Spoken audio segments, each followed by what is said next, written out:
Assalamualaikum warahmatullahi wabarakatuh.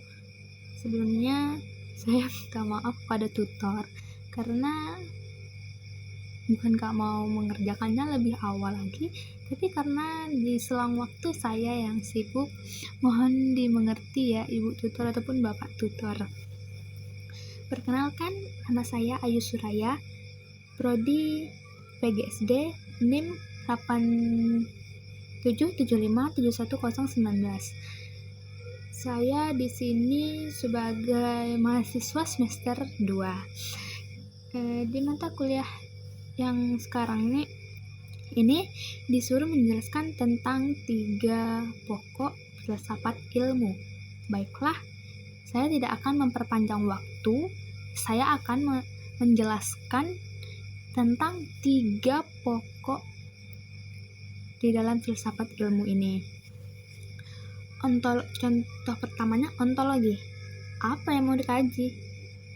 Ini nanya tentang objek dan hakikat, realitas, atau apa? Nah, gini maksudnya. Contoh dari ilmu biologi ontologinya makhluk hidup, ilmu matematika ontologinya angka, pola, struktur abstrak, ilmu seni ontologinya keindahan dan ekspresi. Kalau kita nggak jelas objeknya apa, nanti ilmunya ngawang, kayak mau mancing tapi nggak mau mancing ikan apa di kolam mana. Contoh kedua, epistemologi. Gimana cara ngajinya? Ini nanya metode dan cara dapat kebenarannya. Aduh, gimana ya? Nih contohnya. Contoh biologi pakai eksperimen lab dan observasi. Sejarah pakai metode kritik sumber. Matematika pakai logika deduktif dan pembuktian. Seni bisa pakai intuisi dan interpretasi. Kalau ontologinya udah jelas, ikan lele. Epistemologinya yang nentuin mau dipancing, dijala, atau disentrum. Beda objek, beda alat. Yang ketiga, aksiologi. Untuk apa ilmunya? Ini nanya nilai, etika, dan tujuan atau gimana sih?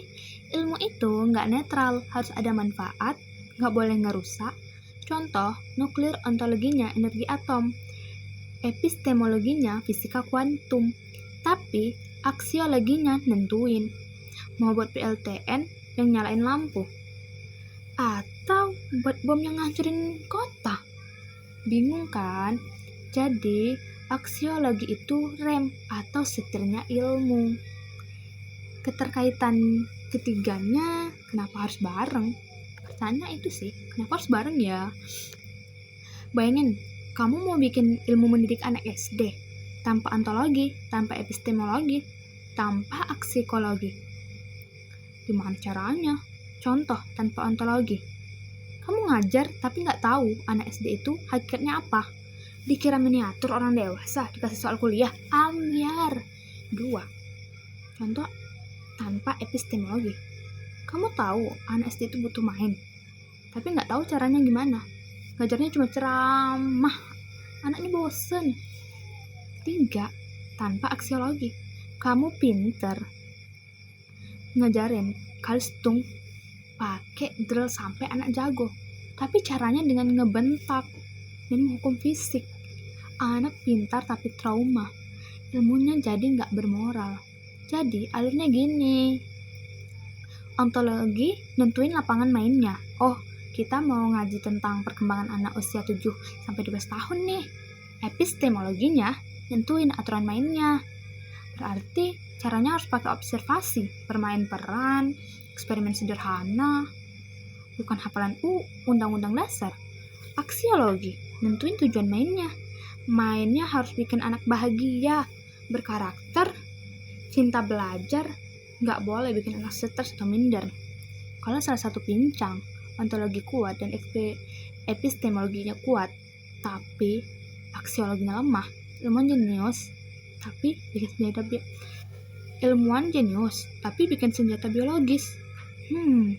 Ontologi lemah, epistemologi kuat, aksiologi kuat, niatnya baik, metodenya keren, tapi salah sasaran. Kayak mau nyembuhin patah tulang pakai obat batuk.